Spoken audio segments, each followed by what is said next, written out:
سراج الدین حقانی کابل میں نظر آئیں گے اور یا ان کی ملاقات ہوگی شیخ ہیبت اللہ اخندزادہ سے، کیونکہ اختلافات کی بہت ساری خبریں پھیلائی جا رہی ہیں اور یہ تاثر دینے کی کوشش کی جا رہی ہے کہ شاید جیسے وہاں پہ افغان طالبان کی صفوں میں اس قدر شدید اختلاف ہے کہ وہاں پہ یہ لوگ ایک دوسرے کے خلاف مورچہ زن ہیں یا ایک دوسرے کے جانی دشمن بن چکے ہیں، حالانکہ بہت ساری خبریں جو ہیں ان کا حقیقت سے کوئی واسطہ نہیں ہے۔ سوشل میڈیا، ڈیجیٹل میڈیا پر مختلف قسم کے تبصرے، تجزیے آپ کو دیکھنے اور سننے کو ملتے ہیں اور اس کا مقصد پھر ظاہر ہے کہ صرف یہ ہوتا ہے کہ ریچ حاصل کی جائے، جو ہے وہ ویوز حاصل کیے جائیں۔ بہت سارے معاملات ایسے ہیں کہ جن کا حقیقت سے دور دور کا بھی کوئی واسطہ نہیں ہوتا، لیکن اب دیکھنا یہ ہے کہ کیا صورتحال اس وقت بنتی ہے۔ اگر افغانستان میں واقعی کوئی اختلاف ہے، کوئی اتنا بڑا اختلاف ہے کہ یہاں پہ تختہ الٹ سکتا ہے شیخ ہیبت اللہ اخندزادہ کا، جس طرح کچھ لوگوں کی خواہش ہے، تو ظاہر ہے کہ مجھے اپنی بہت ساری خبروں سے، اپنے بہت سارے تجزیوں سے دستبردار ہونا پڑے گا اور مجھے پھر اعتراف کرنے میں کوئی آر نہیں محسوس ہوگی اگر میں یہ کہوں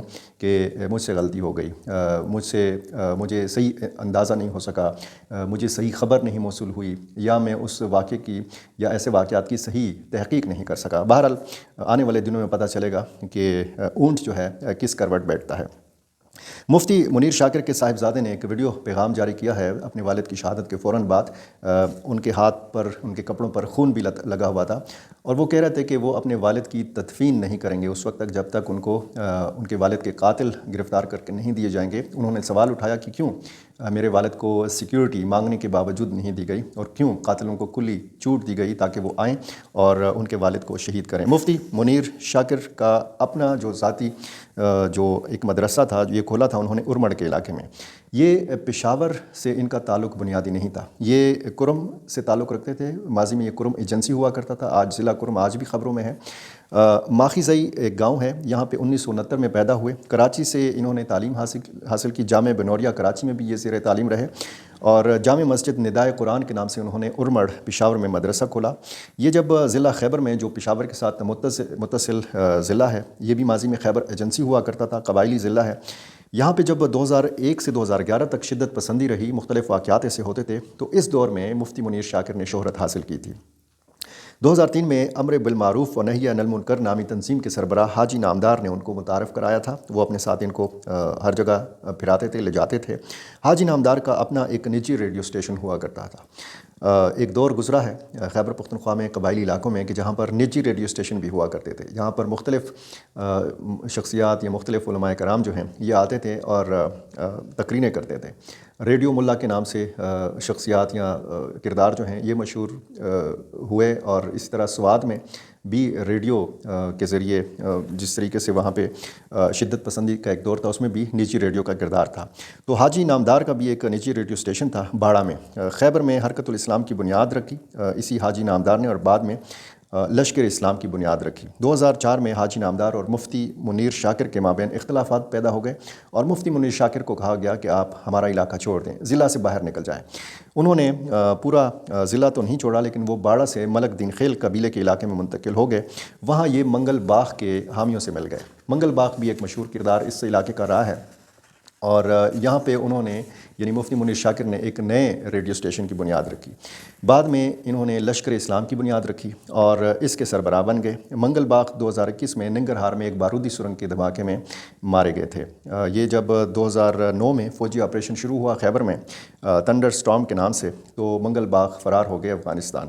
آج بھی لشکر اسلام موجود ہے، اس کے لوگ موجود ہیں۔ تیرا کا علاقہ آپ دیکھ لیں تو یہاں پر پاکستانی سیکورٹی فورسز کے ساتھ لشکر اسلام یا جو حافظ گل بہادر گروپ کے لوگ ہیں یا جو ٹی ٹی پی کے لوگ ہیں، یہ آج بھی موجودگی رکھتے ہیں۔ منگل باغ ANP کا بھی حصہ رہے کسی زمانے میں اور 2001 میں یہ باڑہ ٹرانسپورٹ ایسوسی ایشن کے صدر بھی رہے۔ یہ جو باڑہ بسیں مشہور ہیں، بسیں یہ باڑہ تک چلتی ہیں پشاور سے، آج بھی چل رہی ہیں۔ یہ کسی زمانے میں اس کے کلینر ہوا کرتے تھے یا اس کے ڈرائیور ہوا کرتے تھے اور منگل باغ نے پھر یہ جب لشکر اسلام کے سربراہ تھے تو بہت شہرت حاصل کی تھی۔ انہوں نے سرِ عام لوگوں کو سزائیں بھی دی تھیں اور بڑا اس حوالے سے میڈیا میں اس کا ایک نام تھا، شدت پسندی کا جب دور تھا۔ مفتی منیر شاکر خیبر میں ریڈیو پر ایک اور شخصیت پیر سیف الرحمان جو بریلوی مکتب فکر سے تعلق رکھتے تھے، ان کی کھلم کھلا مخالفت کیا کرتے تھے۔ ایک طرف سے پیر سیف الرحمان کی تقریر ہوتی تھی، اس کا جواب دیتے تھے منیر شاکر، ایک طرف سے منیر شاکر بات کرتے تھے تو اس کا جواب دیتے تھے پیر سیف الرحمان۔ تو یہ تنازع جو تھا اس نے بھی مقامی لوگوں کو خاصا تنگ کر رکھا تھا۔ پیر سیف الرحمان ایک تنظیم انصار الاسلام کے قائد تھے، اس کے سربراہ تھے۔ دونوں ان رہنماؤں کو 2005 میں مقامی لوگوں نے علاقہ بدر کر دیا اور دونوں کے حامیوں میں جھڑپیں بھی ہوئیں جن میں درجنوں افراد مارے گئے۔ 2007 میں دونوں گرفتار ہوئے اور مفتی منیر شاکر منگل باغ جو ہے مفتی منیر شاکر کے بعد منگل باغ لشکر اسلام کے سربراہ بنے تھے۔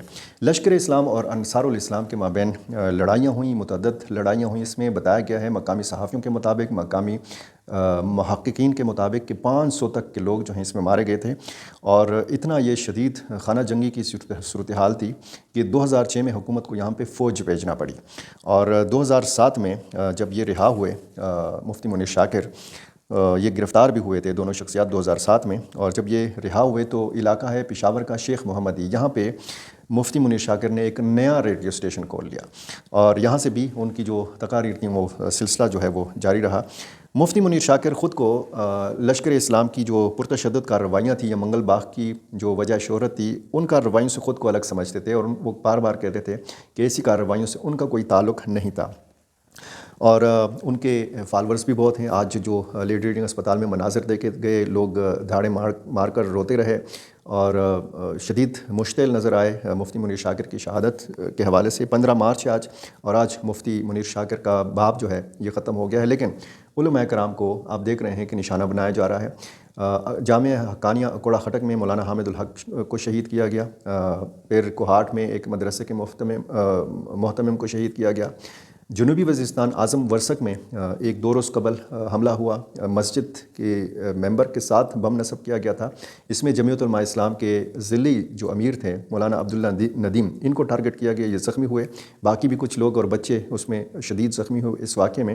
تو علماء کرام کو نشانہ بنایا جا رہا ہے۔ مدارس محفوظ نہیں ہیں، عبادت گاہیں محفوظ نہیں ہیں، مسجد کا ممبر و محراب جو ہے یہاں پہ بم نصب کیے جا رہے ہیں، مساجد کے اندر ٹارگٹ کلنگ ہو رہی ہے، مساجد کے اندر سے نمازیوں کو نکال کر ٹارگٹ کلنگ کا نشانہ بنایا جا رہا ہے، اور ایک طرف سے آپریشن الخندق، دوسری طرف سے آپریشن بدر کا اعلان کیا گیا ہے۔ بیچ میں رول رہے ہیں عام لوگ، اور عام لوگ امن چاہتے ہیں، عام لوگ سکون چاہتے ہیں، جو ان کو دور دور تک نظر نہیں آ رہا۔ دیکھنا اب یہ ہے کہ بلوچستان میں کیا حکمت عملی اپنائی جاتی ہے۔ حکومت کی جانب سے تو کہا گیا ہے کہ جی ایک نیشنل ایکشن پلان 2 پہ بات ہو رہی ہے۔ آج پشاور میں گورنر خیبر پختونخوا فیصل کریم کنڈی اور عوامی نیشنل پارٹی خیبر پختونخوا کے صدر میاں افتخار حسین بات کر رہے تھے، اور وہ کہہ رہے تھے کہ کون سا تیر مارا گیا نیشنل ایکشن پلان کے حوالے سے جو 1 تھا، جو اب 2 کی بات کی جا رہی ہے۔ اگر اتفاق رائے سے ایک نیشنل ایکشن پلان بنایا گیا تھا تو اس پر تو عمل درآمد نہیں ہوا، اور میاں افتخار حسین بتا رہے تھے کہ پھر مذاکرات ہوئے، افغانستان میں TTP کے لوگوں کے ساتھ مذاکرات ہوئے، اور پھر ایک سوچی سمجھی سازش کے تحت 40,000 لوگوں کو واپس پاکستان میں بسایا گیا، اور پھر سے ہم دیکھ رہے ہیں کہ یہ دہشت گردی کی لہر جو ہے یہ چل رہی ہے۔ صورتحال ظاہر ہے کہ بڑی عجیب و غریب ہے، اور اس مسئلے کو سیاسی بیانات کی نظر بھی کیا جاتا ہے۔ 40,000 کا جو فگر بتایا جاتا ہے اس میں بھی مبالغہ ہے۔ ظاہر ہے کہ کس نے گنے ہیں کہ اتنے لوگ جو ہیں یہ رہا ہو کر پھر واپس آ گئے تھے۔ بہرحال آ تو گئے تھے لیکن اتنا بھی زیادہ تعداد میں نہیں آئے تھے، لیکن صورتحال دن بدن بگڑ رہی ہے۔ ہمیں لگ رہا ہے کہ کوئی 1 گھنٹہ بھی ایسا نہیں گزرتا کہ جہاں پہ کوئی چھوٹا یا بڑا حملہ نہ ہو رہا ہو۔ اس وقت بھی جب ویڈیو ریکارڈ ہو رہی ہے تو خدا نخواستہ کہیں نہ کہیں پہ کوئی نہ کوئی حملہ یا تو ہو رہا ہے، باقاعدہ وہ جاری ہے، یا پھر اس کی منصوبہ بندی ہو رہی ہے۔ ایسے ہی معاملات کے حوالے سے آپ نے جاننا ہے تو میرا چینل سبسکرائب کیجیے، اور مجھے یہ ضرور بتایا کیجیے کہ آپ کہاں سے، کون سے ملک سے اور کون سے شہر سے مجھے دیکھ رہے ہیں اور سن رہے ہیں۔ بہت شکریہ۔